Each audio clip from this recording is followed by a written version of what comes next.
Everyone, कैसे हैं आप सब लोग। सिविल सर्विसेज एग्जामिनेशन की प्रिपरेशन को अगर आप इंग्लिश मीडियम में करना चाहते हैं और अभी तक आपने हिंदी मीडियम से पढ़ाई की है, फर्स्ट क्लास से लेकर ग्रेजुएशन क्लास तक, अगर आपने या इंटरमीडिएट तक अगर आपने केवल हिंदी मीडियम से पढ़ाई की है और आप इंग्लिश मीडियम से civil services examination, UPSC, IAS examination की या स्टेट सिविल सर्विसेज एग्जामिनेशन की या यूपीपीसीएस या other state civil services examination की प्रिपरेशन को अगर आप इंग्लिश मीडियम में करना चाहते हैं, then you are at the right place. Change the medium for the UPSC. आपका भविष्य आपके ही हाथ में है। आपको बिल्कुल भी घबराने की, डरने की जरूरत नहीं है। आपको सिर्फ मेहनत करना पड़ेगा और आपका हक है।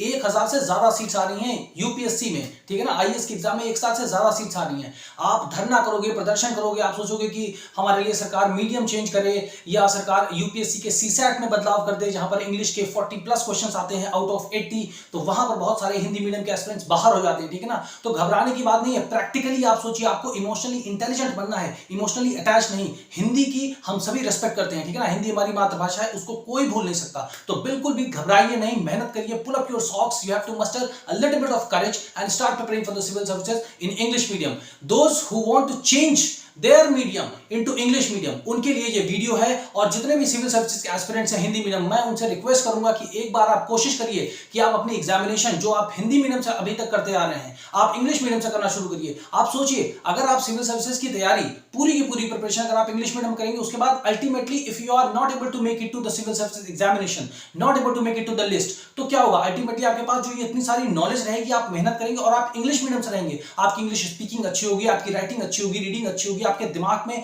जो थिंकिंग पैटर्न है वो एक इंग्लिश का होगा, तो कम से कम आपको मार्केट में जॉब्स मिल सकती हैं अच्छी से अच्छी। बट अगर आप हिंदी मीडियम में हैं तो सोचिए आपको कितनी ज्यादा डिफिकल्टी होने वाली है। तो सारी चीजें आपके हाथ में है। You only have to save yourself.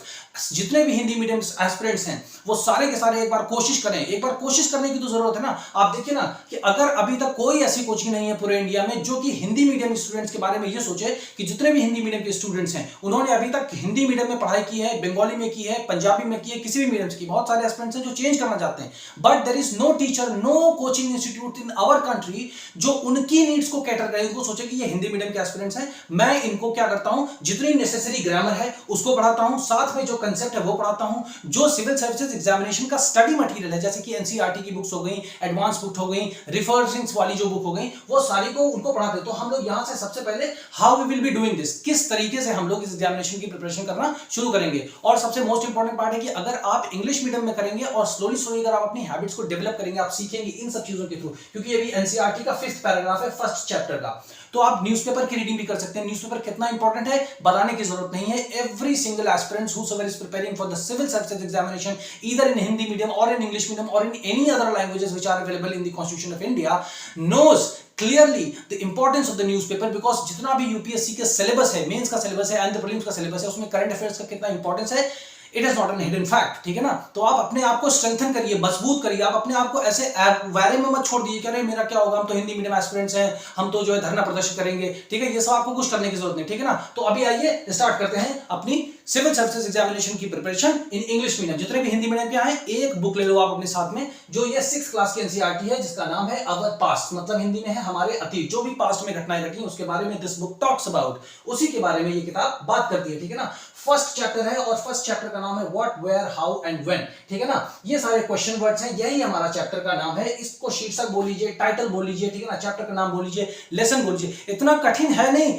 जितना बताया जाता है, क्योंकि आपके सामने कोई बंदा खड़ा होकर के अगर इंग्लिश में बोलने लगता है तो अरे ये तो इंग्लिश में बोलने लगा, मुझे तो नहीं समझ में आ रहा था, अरे ये इंग्लिश में बोला, तो आपका आधा कॉन्फिडेंस तो वहीं खत्म हो जाता है, आधी जंग तो आप वहीं हार जाते हो।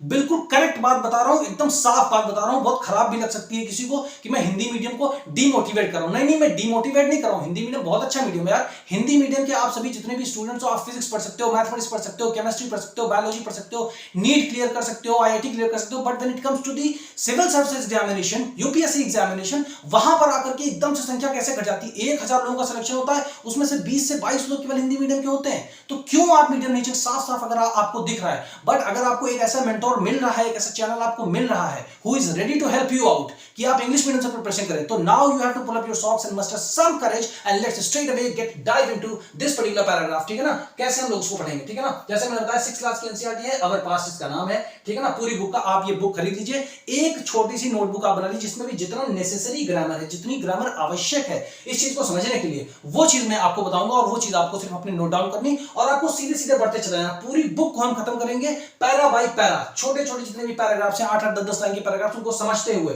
उनके अंदर जो भी वोकैबुलरीज हैं, जो भी वर्ड्स हैं, उनकी मीनिंग्स को समझते हुए, जो भी ग्रामर जरूरी है उसको समझते हुए हम चीजों को शुरू करेंगे। ओके, सो चलिए शुरू करते हैं। सो सबसे पहले हम इसकी एक रीडिंग करेंगे, ठीक है ना। ये 5th पैराग्राफ है। आप जैसे ही बुक को ओपन करेंगे, फर्स्ट चैप्टर आपका what, where, how and when होगा, ठीक है ना। उसमें 5th पैराग्राफ आप ओपन करेंगे तो यहां से यहां तक का आपको मिलेगा, ठीक है ना। अब चलिए इसको पढ़ने की स्टार्ट करते हैं, ठीक है ना।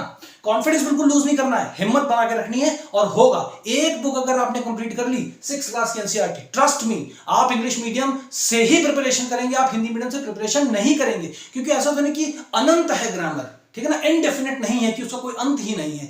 और आपको एसएससी एग्जामिनेशन की या अदर बैंकिंग एग्जामिनेशन की जहां पर ग्रामर ही पूछा जाता है, उस एग्जाम की आप प्रिपरेशन नहीं कर रहे, आप यूपीएससी कर रहे हैं, उसका पैटर्न अलग है, उसकी मार्किंग अलग है, ठीक है ना। इसकी मार्किंग में ग्रामर आपसे नहीं पूछते हैं, एक लैंग्वेज का पेपर होता है, बट उसके लिए अगर आप ये सीख जाते हैं तो आपको आ जाएगी, ठीक है ना। तो चलिए स्टार्ट करते हैं, ठीक है ना। Locate the Ganga and its tributary, locate the Ganga and its tributary called the Son. This is the Son, ठीक है ना। SON, सन नहीं है, ये बेटा वाला सन नहीं, ठीक है ना। सोन नाम है, that is the proper noun, ये नदी का एक नाम है, ठीक है ना। Locate the Ganga and its tributary called the Son. In ancient times, the area along these rivers to the south of the Ganga was known as Magad. Its rulers were very powerful and set up large Kingdoms were set up in other parts of the country as well. ऐसे आपको read करना है, ठीक है ना। कहां पर रुकना है, किस सेंटेंस को कितना ज्यादा तक एक बार में पढ़ना है, कितने वर्ड्स को, ठीक है ना। फिर से मैं बताता हूं आपको। Locate the Ganga and its tributary called the Son. In ancient times, the area along these rivers to the south of the Ganga was known as Magad. Full stop. Its rulers were very powerful and set up large Kingdoms were set up in other parts of the country as well, ठीक है ना।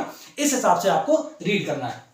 अब इसका meaning जान लेते हैं, ठीक है ना। लोकेट का मतलब क्या होता है, लोकेट करना, ट्रेस करना। जैसे मैं बोलूं कि आप लोकेट करो अपनी बुक में, मैंने आपको एक मैप दिया, मैंने बोला locate the Ganga. So locate the Ganga, जैसे आपके पास ये होगी बुक, उसमें ये एक मैप बना होगा, ठीक है ना। So locate the Ganga. So Ganga comes from the Himadri, ठीक है ना, हिमालय से, तो ये हिमालय है हमारा, तो ये हमारी गंगा रिवर है, ठीक है ना। दी गंगा रिवर है, तो ये हमारी गंगा रिवर ऐसे है। तो आपको पता लगा, अच्छा आपने लोकेट कर लिया, ठीक है ना, और आपने इसको लोकेट कर लिया, ठीक है ना। ये रिवर आपने लोकेट कर ली, गंगा, यही बता रहा है। Locate the Ganga and its tributary called the Son, ठीक है ना। गंगा नदी को, जो गंगा नदी है, जो गंगा रिवर है, उसको लोकेट करिए। तो लोकेट करना आप समझ गए ना, पेन उठाइए और ऐसे लोकेट कर लीजिए, यही इसका मीनिंग होता है, लोकेट करना। बस लोकेट करना मतलब निर्देशित करना, ठीक है ना, अवस्थित करना किसी जगह पर, बताना, उसको दर्शाना, ठीक है ना, यही सारे मीनिंग होते हैं। इसको रटने की जरूरत नहीं, कोई भी वर्ड को आपको गूगल में देखने की जरूरत, ठीक है ना, देखने की बिल्कुल जरूरत नहीं है, देखिएगा मत,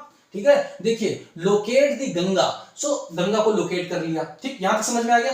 एंड का मतलब तो और आपको पता ही है। तो locate the Ganga and its tributary मतलब उप नदियां, जो गंगा की सहायक नदियां हैं, जैसे ऐसे निकलती हैं नदियां बीच से, ठीक है ना। तो locate the Ganga and its tributary, its मतलब इसकी गंगा की। Locate the Ganga and its tributary called the Son, जिसको सोन बुलाया जाता है। कॉल्ड मतलब बुलाना, ठीक है ना, बुलाना। Locate the Ganga and its tributary called the Son, ठीक है ना। सो गंगा नदी को लोकेट किया हमने यहाँ पर, ठीक है ना। मैं इंग्लिश वर्ड ज्यादा यूज कर रहा हूँ, लोकेट करना, ठीक है ना। यहाँ पर ऐसे बोलेंगे कि आप हमें इसको ऐसे करके दिखाइए, या निर्देशित करिए, स्थित करिए, ठीक है ना, या दर्शाइए, ठीक है ना। शुद्ध देखिए, locate the Ganga and its tributary called the Son, ठीक है ना। सो लोकेट दिया गंगा एंड देन ये सोन रिवर है उसकी, ठीक है ना, जो इसकी एक ट्रिब्यूटरी है, मतलब उप नदी है, ठीक है ना। ये स्मॉलर रिवर्स होती हैं जो जाकर के बड़ी नदी में मिल जाती हैं, ठीक है ना। सो सोन इज अ स्मॉलर रिवर, छोटी नदी है। अब देखिए, इसी लाइन को इतनी बार पढ़ा गया है, अब आपको समझ में आ जाएगा बहुत अच्छे से कि हाँ इसका मीनिंग क्या है। तो जब आपको समझ में आ रहा है तो क्यों नहीं आप आगे बढ़ सकते, ठीक है ना।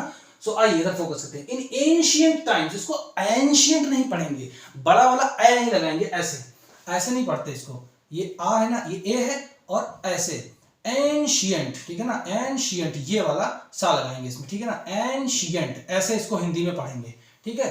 बट ये जो ए की मात्रा इसके लगा, ये हटाएंगे, इसको एंशिएंट पढ़ेंगे। इसे जैसे ए ना, तो ए मतलब ए, ठीक है ना, इसका मतलब ए नहीं होता है, ठीक है ना। प्रोनाउंसिएशन को भी बेटर करना है, इन सारी चीजों पे भी ध्यान देते चलना है साथ में साथ, ठीक है ना। तो यहाँ पे एंशिएंट, ठीक है ना, एंशिएंट, इन एंशियंट टाइम, इन मतलब में, एंशियंट मतलब प्राचीन और टाइम मतलब समय, तो प्राचीन काल में या प्राचीन समय में या पहले के समय में, in ancient times the area along these reverse, ठीक है ना। और कौन सी दीज रिवर्स की जब बात की जा रही है तो ये गंगा रिवर की बात की जा रही है एंड इट्स ट्रिब्यूटरी, जो इसकी उप नदियां हैं जैसे कि रिवर सोन, ठीक है ना। सो इन एंशियंट टाइम, प्राचीन समय में, प्राचीन काल में या पहले के समय में, ठीक है ना, द एरिया अलोंग, जो एरिया मतलब आसपास, जैसे ये रिवर है, ठीक है ना, ये एरिया, ये जो रिवर है ना, तो इसके आसपास का जो ये एरिया है ना, ये एरिया, ये जो है ना, इसके आसपास का जो एरिया है, आपको देख रहे हैं ना, you could see this clearly, the area, ठीक है ना, ये एरिया है, ठीक है ना। In ancient times the area along these reverse, जो एरिया है अलोंग दीज रिवर्स, अलोंग मतलब इसके साथ साथ साथ साथ साथ साथ, आसपास आसपास आसपास, ये होता है, ठीक है ना, आसपास साथ साथ या नदी से लगा हुआ जो एका है ना, इलाका है, उसको बोलते हैं। So in ancient times the area along these rivers to the south of the Ganga, the area along these rivers to the south of Ganga, देखिए ये हमारा हो गया साउथ डायरेक्शन, ये हमारा हो गया नॉर्थ डायरेक्शन, तो गंगा इधर से आ रही है, ठीक ना, तो गंगा का साउथ किधर होगा, इस तरफ होगा, ठीक है ना, ये साउथ हो गया, ये हो गया हमारा नॉर्थ हो गया। तो यहां पर देखिए, in ancient times the area along these rivers to the south of the Ganga, to the south of the Ganga, तो गंगा के साउथ का जो एरिया है was known as the Magadha, तो मगध जो आपका बिहार में पड़ता था, मोस्टली उसका एरिया जो बिहार में पड़ता था उसको बोलते थे मगध। तो बताया जा रहा है कि इन ancient times the area along these reverse, प्राचीन काल में जो एरिया, जो ये नदियां हैं, उन नदियों के आसपास का जो इलाका है, साउथ की तरफ, दक्षिण की तरफ का जो इलाका है, उसको हम मगध के नाम से जानते थे, उसको मगध के नाम से जानते थे, ठीक है ना। इट्स रूलर्स मतलब मगध के रूलर्स, जो मगध साम्राज्य था ना, 16 महाजनपदाज, आपने पढ़ा होगा ना, हिंदी में बोलते हैं महाजनपद, इंग्लिश में पढ़ा जाता है महाजनपदाज, ठीक है ना, सो महाजनपदाज। सो ये बता रहे हैं यहाँ पे इट्स रूलर्स मतलब मगध जो एम्पायर था, जो किंगडम था, जो मगध के रूलर्स थे, इट्स रूलर्स, इट्स जो है, इट्स मतलब मगध, ठीक है ना, तो ये प्रोनाउन की तरह यूज होता है, ठीक है ना। So it's rulers were very powerful, ठीक है ना, आपको पता है पावरफुल मतलब शक्तिशाली, ठीक है ना, इट्स रूलर मतलब शासक, ठीक है ना, इट्स रूलर्स वर, इस जो ये एरिया था मगध, यहाँ के जितने भी राजा थे, यहाँ एक ही राजा नहीं थे, यहाँ पे बहुत सारे राजा थे, ठीक है ना, इसीलिए लगा रूलर्स मतलब कई राजा थे। सो इट्स रूलर्स, मगध के जितने भी राजा थे वो बहुत ज्यादा शक्तिशाली, और उन्होंने सेटअप लार्ज किंगडम, बड़े बड़े किंगडम्स उन्होंने सेटअप किए थे, ठीक है ना, किंगडम मतलब राज्य होता है, ठीक है ना, तो ये आप समझ गए, ठीक है ना। It's rulers were very powerful and setup large kingdom, ठीक है ना, ये समझ गए आप। इसके रूलर मतलब मगध के रूलर्स, मगध के जो शासक थे, मगध के जो राजा थे, जो शासक थे, वो बहुत ज्यादा शक्तिशाली थे, और उन्होंने लार्ज किंगडम, बड़े बड़े राज्य यहाँ पर स्थापित किए थे, सेटअप करना मतलब स्थापित करना, ठीक है ना। आगे आते हैं, किंगडम्स वर सेटअप, किंगडम्स मतलब बहुत सारे जो राज्य थे, किंगडम्स वर सेटअप, जो बहुत सारे राज्य स्थापित किए गए थे, in other parts of the country as well, बहुत सारे और किंगडम थे, बहुत सारे और राज्य थे जो कि setup in other parts of the country as well, जो कि भारत के अलग अलग भागों में भी स्थापित किए गए थे, ठीक है ना, जैसे चोर, चेर, पांड्य, ठीक है ना, ये सब जितने भी थे, ये भी सब अलग अलग जो है स्थापित किए गए। तो आप समझिए ना, गंगा नदी को आप इसमें लोकेट करिए, और उसकी जो उप नदी है उनको, उसका नाम जिसको सोन बुलाया जाता है। प्राचीन काल के समय में जो एरिया इन नदियों के, गंगा नदी और सोन नदी के आसपास का इलाका था, उसके दक्षिण में जो एरिया पड़ता था, उसको नाम जो है मगध कहा जाता था। और मगध के जो राजा थे वो बहुत ही ज्यादा शक्तिशाली थे, उन्होंने बड़े बड़े साम्राज्यों का स्थापना की थी, और बहुत सारे और राज्य को भी भारत के अन्य भागों में स्थापित किया गया था, ठीक है ना। तो ये आप समझ गए इसका मीनिंग। अब क्या इसमें आपको समझ में नहीं आया? इसमें कौन सी ऐसी चीज है जो हिंदी मीडियम का बच्चा नहीं कर सकता है? आप बताइए। जो लोग बिल्कुल ही सोच के बैठे कि नहीं मैं हिंदी मीडियम से ही करूंगा, वो आप इमोशनली अटैच्ड हैं उससे। प्रैक्टिकल बनिए, प्रैक्टिकल देखिए। जो यूपीएससी का एस्पिरेंट का जो आईआईटी का बंदा है, ठीक है ना, इंजीनियरिंग, जो बंदा इंजीनियरिंग करके आया, आईआईटी बॉम्बे से जो लड़का आया है, ठीक है, इंजीनियरिंग करके आया, आईआईटी दिल्ली से आया, उसने तो मैथमेटिक्स, फिजिक्स, केमिस्ट्री ही पढ़ी है। मोस्ट प्रोबेबली क्लास 8th के बाद वो लोग पढ़ना छोड़ देते हैं ह्यूमैनिटीज के सब्जेक्ट्स को, बट फिर भी वो लोग प्रैक्टिकलिटी को देखते हुए कि यूपीएससी के एग्जामिनेशन में कौन कौन से सब्जेक्ट स्कोरिंग, जैसे political science and international relation है, फिलॉसफी है, एंथ्रोपोलॉजी है, ठीक है ना, हिस्ट्री है, ज्योग्राफी है, ये सारे ह्यूमैनिटीज के सब्जेक्ट है, हार्ड कोर ह्यूमैनिटीज के सब्जेक्ट है। वो चाहे तो मैथमेटिक्स भी ले सकते हैं, फिजिक्स भी ले सकते हैं, केमिस्ट्री भी ले सकते हैं, इंजीनियरिंग के भी बहुत सारे सब्जेक्ट्स हैं, मैकेनिकल इंजीनियरिंग भी ले सकते हैं, ठीक है ना, बट नहीं लेते। वो देखते हैं, कंसीडर करते हैं कि कौन सा सब्जेक्ट स्कोरिंग है जिससे मुझे मार्क्स ज्यादा मिलेंगे। अगर मैं मेहनत कर रहा हूं तो वो मेरे जो इंटरेस्ट है ना, मेरा वो मेरे एरिया ऑफ इंटरेस्ट का है वो सब्जेक्ट या नहीं, मेरी दिलचस्पी है या नहीं, इससे मतलब नहीं पड़ता, क्योंकि मैं एग्जाम क्रैक करना है और एग्जाम की प्रिपरेशन कोई हमें 20 साल तो पढ़ना नहीं है, जॉब हमें 20 से 30 40 साल तक हमें करनी है। तो वो सोचते हैं कि हमें इससे मतलब नहीं पड़ता, हमें ये चाहिए कि जो भी जिस भी सब्जेक्ट से हमारा रिजल्ट आ रहा है वो देखते हैं, ट्रेंड देखते हैं, अच्छा इसमें जो है political science and international relation से काफी टॉपर्स आ रहे हैं, मतलब अच्छा स्कोर जा रहा है, इसका सही ट्रेंड चला है, वो सब्जेक्ट लेते हैं। तो वो मैथमेटिक्स वगैरह के, वो साइंस के स्टूडेंट होने के बावजूद भी वो लोग ह्यूमैनिटीज के सब्जेक्ट लेते हैं। और आप लोग जो है ह्यूमैनिटीज के हैं, उसके बाद आप सिर्फ एक लैंग्वेज नहीं चेंज कर सकते अपने लिए, अपनी लाइफ को बनाने के लिए। आप सोचिए इस चीज को, खुद से सोचिए, आपको बहुत ज्यादा 6 महीने ज्यादा लगेंगे। अगर किसी को 1.5 ईयर लगता है, एक साल तो लगता है सबको अच्छे से प्रिपेयर करने में, एक साल से आराम से 1.5 साल लग जाता है, तो आपको 6 महीने एक्स्ट्रा सही, बट आप कम से कम मेन स्ट्रीम में तो आ जाएंगे। जैसे इंग्लिश मीडियम का है जो बच्चा, वो जैसे एग्जाम की प्रिपरेशन कर रहा है तो उसको कुछ सोचने की होगी, क्योंकि उसके पास हर चीज अवेलेबल है, ठीक है ना, हर एक अच्छा स्टडी मटेरियल अवेलेबल है, तो उसके सिलेक्शन होने के चांसेस बहुत ज्यादा हायर हैं और आपके बहुत कम है। तो आप उस चीज को छोड़िए, आप हिंदी आपकी लैंग्वेज है, लैंग्वेज थोड़ी ना छोड़ रहे हैं आप सिर्फ रास्ते को चेंज करें, मंजिल आपकी वही है बट आप रास्ता चेंज कर रहे हैं। तो आप सोचिए, मेहनत करिए, आपको कोई नहीं बताने आएगा कि आप हिंदी मीडियम को छोड़ दीजिए, आप इंग्लिश मीडियम में आइए, कोशिश करिए, और कोशिश करेंगे तो पक्का इससे बेहतर ही रिजल्ट आएगा आपका, ठीक है ना। अब इसका हमने मीनिंग समझ लिया, इसको हमने रीड कैसे करना वो समझ लिया।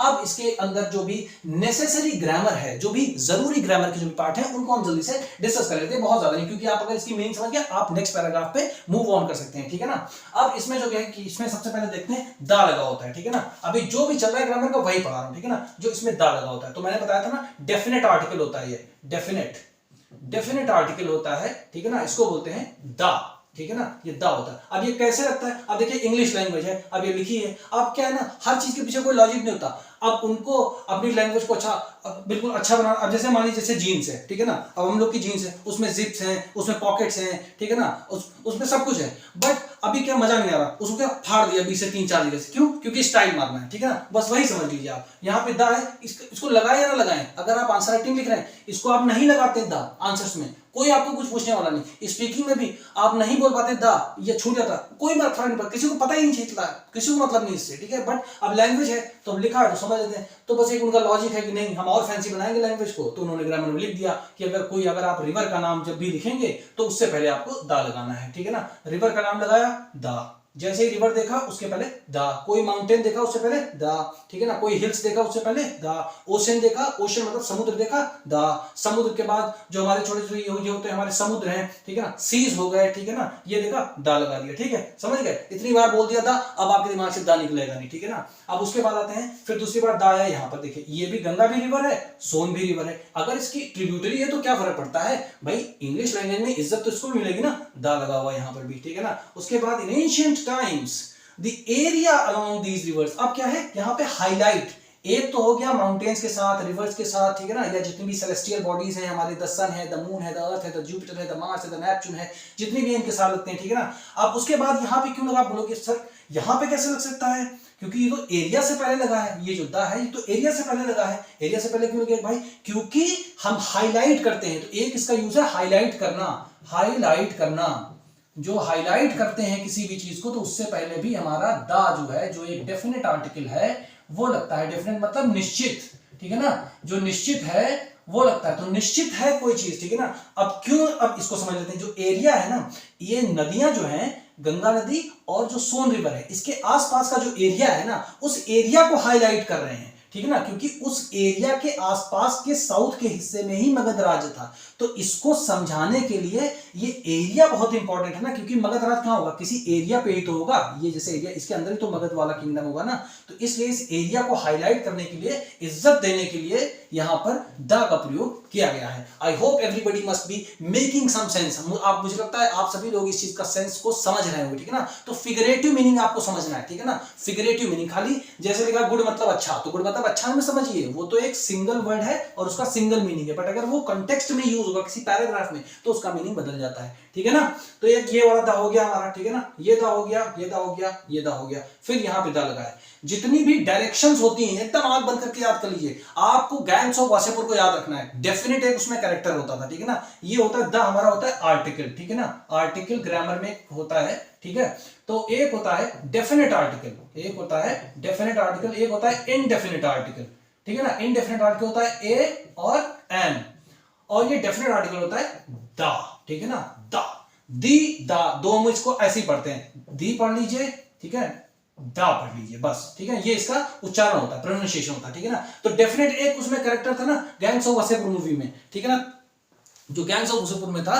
तो बस आप वही समझिए कि जब लोग मारने के लिए दौड़ते हैं किसी के पीछे, साउथ में दौड़ाते हैं, आप उसको नॉर्थ में दौड़ाते हैं, ईस्ट में दौड़ाते हैं, वेस्ट में दौड़ाते हैं, तो जितनी भी डायरेक्शंस हैं, जहां भी आपको डायरेक्शन का कुछ भी पता चले कि साउथ है, ईस्ट है, वेस्ट है, नॉर्थ ईस्ट है, साउथ वेस्ट है, ठीक है ना, तो वहां पर आपको द लग जाएगा तुरंत। ये रूल्स हैं, बस आप इसको याद कर लीजिए, बस जहां भी दिखे। अब क्या होगा, अब आप जब इंग्लिश मीडियम को पढ़ना शुरू करेंगे ना बुक को, तो आपकी आंखें खुलेंगी, हाँ अच्छा ये तो मुझे पता है, ये रूल्स। तो जब एक चीज पता चल जाएगी तो हिम्मत आ जाएगी, तो कॉन्फिडेंस आ जाएगा, हाँ अब मैं दूसरी चीज को भी समझ सकता हूं, ठीक है ना। तो ये दा हो गया। उसके बाद देखिए फिर यहाँ पे रिवर का नाम है गंगा, तो उससे पहले लगा दिया दा, क्योंकि रेस्पेक्ट करनी है ना हमें, ठीक है ना, इसलिए, ठीक है ना, ये है। फिर उसके बाद हमारा कहीं पर भी दा नहीं आया है, ठीक है ना। तो ये हमारे ग्रामर का जो पॉइंट था आर्टिकल, वो हमने डिस्कस कर लिया, ठीक है ना। उसके बाद लोकेट, तो इसको हमें इसका मीनिंग आप समझिए, दर्शाना, ठीक है ना, इसको दर्शाना कि मतलब आप इसको दर्शाइए, दिखाइए मैप में कि कहां है, ऐसे ऐसे बना करके दिखाइए, लोकेट करिए। कि अगर इंडिया का मैप दिया है तो उसमें लोकेट करिए कि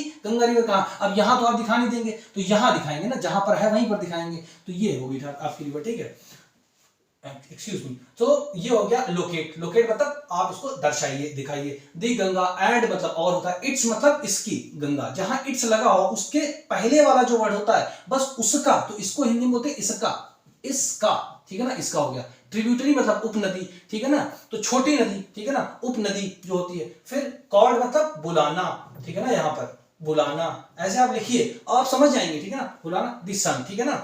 इन एंशिएंट टाइम, प्राचीन उसको बोलते हैं, ठीक है ना, जो पहले का हो, ठीक है ना। प्राचीन टाइम्स मतलब समय हो गया, ठीक है ना, प्राचीन समय हो गया, ठीक है ना। द एरिया, एरिया मतलब जो जगह होती है, जैसे आपके घर में एरिया है, मान लीजिए 500 स्क्वायर फीट का आपका मकान है ना, तो 500 स्क्वायर फीट का एरिया है, जगह है, ठीक है ना, इसको जगह है। अलोंग मतलब होता है साथ साथ, जैसे कि मैं गंगा नदी के साथ साथ में मतलब इधर से आ रहा हूं, तो अलोंग मतलब ये एरिया, गंगा नदी के बगल में, बगल का एरिया, ठीक है ना, तो साथ साथ। दीज रिवर्स क्योंकि यहाँ पे दीज लगा, क्योंकि दो रिवर की बात किया ना, गंगा रिवर की और सोन रिवर की, इसलिए दीज लगा हुआ, ठीक है ना। रिवर्स मतलब नदियां, एस लगा दिया मतलब दो, एक से ज्यादा नदी की बात की जा रही है, इसलिए यहाँ पर एस लगा दिया, ठीक है ना, Ganga river and Son river. I hope everybody would be able to make some sense out of this, okay.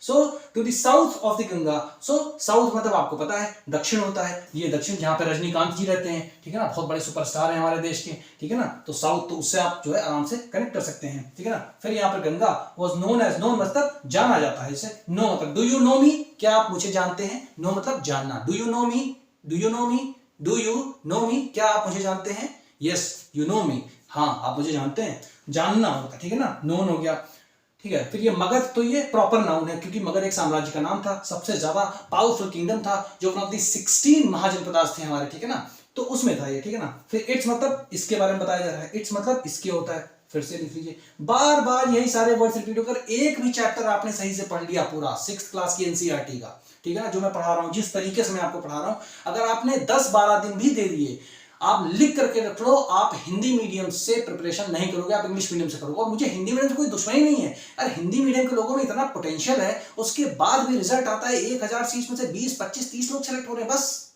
ये ठीक नहीं है। आप अपना सिलेक्शन बढ़ाइए, मेहनत को चेंज करिए, समय के अनुसार बदलिए, change is the only constant, change जो होना ही है, चेंज नहीं करेंगे आप तो ऐसे ही होगा, ठीक है ना, चेंज करिए। इट्स हो गया, रूलर्स मतलब शासक, ठीक है ना, एक शासक होता तो रूलर होता, एस लग गया क्योंकि कई सारे शासक की बात की जा रही, बहुत सारे शासक थे, इसलिए यहां पर वर लगा हुआ है, ठीक है ना, वर, वर, ठीक है ना। अगर एक रूलर होता तो वॉज लगता, रूलर्स हो गया तो वर लगेगा, क्योंकि ये पास्ट है, ठीक है ना, ठीक है। फिर वेरी मतलब बहुत, पावरफुल मतलब शक्तिशाली, एंड मतलब और, सेटअप मतलब स्थापित करना, और लार्ज मतलब जो है बड़े, और किंगडम मतलब होता है, अभी मैं इसको थोड़ा सा ज्यादा, छोटे से राज होते हैं बस। अगर इसके बारे में बहुत ज्यादा गूढ़ ज्ञान भी नहीं है ना आपको, कि अंदर घुस के आपको पता होना चाहिए कि नहीं क्या होता है किंगडम, ठीक है ना, वो कोई नहीं पूछता, ठीक है ना। ठीक है। जो एम्पायर होता है ना, एम्पायर से मुगल एम्पायर, तो क्या हुआ, पूरा का पूरा साउथ को छोड़ के थोड़ा सा पूरे ऑल ओवर इंडिया में जो है मुगल एम्पायर था। तो एम्पायर होता है बहुत बड़ी टेरिटरी, बहुत बड़ा इलाका जिसके अंडर में आता है, और किंगडम जो होता है जो छोटा सा इलाका। जैसे यहाँ पे मगध है तो मगध के अंदर ही कई किंगडम होंगे, ठीक है ना। जैसे जैसे उत्तर प्रदेश है तो उत्तर प्रदेश को क्या अगर आप उत्तर प्रदेश को एम्पायर मान लीजिए, ठीक है ना, ये यूपी का हमारा मैप है, इसको एम्पायर मान लीजिए। बट इसमें जो 75 डिस्ट्रिक्ट है ना, वो सारे डिस्ट्रिक्ट को आप मान लीजिए किंगडम्स, ठीक है ना। तो बहुत सारे किंगडम्स मिला के एम्पायर बनाते हैं, समझ गए आप, ठीक है। तो ये किंगडम, अब इससे ज्यादा आपको कुछ समझने की जरूरत नहीं है, वो सारी रिसर्च वगैरह करने की जिम्मेदारी मेरी है, and I have done it very carefully, okay. आपको कुछ भी सर्च करने की जरूरत नहीं है। देन वर लगा है क्योंकि एस लगा है। अगर एक होता, जैसे होता किंगडम, तो किंगडम के बाद वॉज होता, एक अगर किंगडम होता, जहां पर एस लगेगा सामने वॉज की जगह वर हो जाएगा। बस ऐसे ही समझते रहिए, यही सब रूल्स हैं, ठीक है ना। पहले कौन सा पूरी ग्रामर बैठ के पढ़ोगे आप कि पूरा 6 महीने ग्रामर पढ़ोगे, वैसे कुछ नहीं होता। इंग्लिश मीडियम सोचिए आप आज से 6th क्लास की एनसीईआरटी पढ़ना शुरू कर चुके हैं, और आप 6th क्लास के इंग्लिश मीडियम स्कूल में आपने एडमिशन ले लिया है, बस आप ऐसे ही पढ़ेंगे, ठीक है ना, तभी आपका सपना रियलाइज होगा। वर्ड, और ये इसका मतलब होता है सेटअप, मतलब स्थापित करना, ठीक है ना। इन other parts of the world, other मतलब अलग, अलग पार्ट्स मतलब भाग, ऑफ द कंट्री, कंट्री के मतलब देश के अलग अलग भागों में, ठीक है ना। एज वेल मतलब और, साथ ही साथ, ठीक है ना, साथ ही साथ, एज वेल मतलब साथ ही साथ, ठीक है ना। अब एक बार इस लाइन का मीनिंग देख लेते हैं, जो कि थोड़ी सी टफ आपको लग रही होगी, ठीक है ना।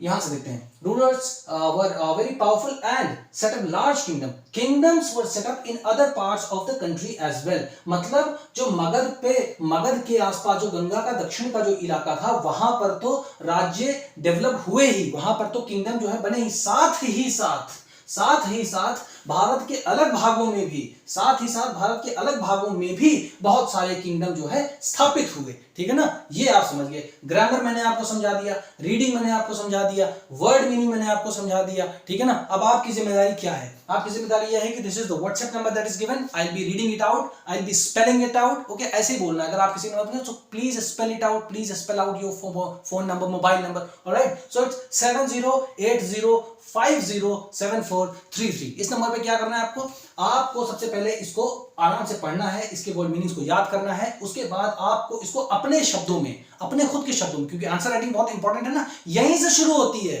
पहले दिन से अगर आपको आंसर राइटिंग करनी तो यहीं से शुरू होगी। मेहनत करने के लिए आप तैयार हो जाइए, तभी आप इस एग्जाम की प्रिपरेशन कर सकते हैं, किसी भी एग्जामिनेशन की, ठीक है। तो आप इसको लिखिए, अपने शब्दों में लिखिए, right it in your own words, अपने खुद के शब्दों में लिखिए, उसका स्क्रीनशॉट लीजिए और उसको इस नंबर पे सेंड करिए, ठीक है ना। इस नंबर पे सेंड कर दीजिए आप, उसके बाद मैं आपको चेक करके रिवर्ट बैक करूंगा कि कहां पर आपके अंदर कमी लगी। ऐसे slowly step by step, bit by bit, every single day we will be improving in what, learning in English. और फिर उसके बाद जितना भी आपको ये याद, आप इसको याद करने की कोशिश कीजिए। आप अपने वर्ड्स में लिखेंगे, you just try to memorize it, try to cram it, कुछ चीजों को रट लीजिए, कुछ चीजों को याद कर लीजिए, एंड फिर आप खड़े होइए और आप जस्ट स्टार्ट स्पीकिंग। अपना वीडियो ना हो तो आप वॉइस नोट्स को ऑन करिए अपने व्हाट्सएप पे और इस नंबर पे सेंड करिए मुझे। जो भी आपकी गलती होगी मैं आपको बताऊंगा, फिर आप शुरू कर सकते हैं, ठीक है ना। और 1-to-1 भी कन्वर्सेशन हम लोग कर सकते हैं, ठीक है ना। So if everybody has watched this video till here, इस वीडियो को शेयर करो, फैला दो एकदम चारों तरफ, ठीक है ना। इसको सब्सक्राइब करो, चाहे जैसे करो मुझे नहीं पता, और इसको हिंदी मीडियम वाले स्टूडेंट्स तक जरूर में पहुंचाना है, जल्दी से जल्दी पहुंचाना है, जिससे कि ज्यादा से ज्यादा जो हिंदी मीडियम के जितने भी अच्छे स्टूडेंट्स हैं, जो कि सिविल सर्विसेज एग्जामिनेशन की प्रिपरेशन इंग्लिश मीडियम में करना चाहते हैं, वो इस वीडियो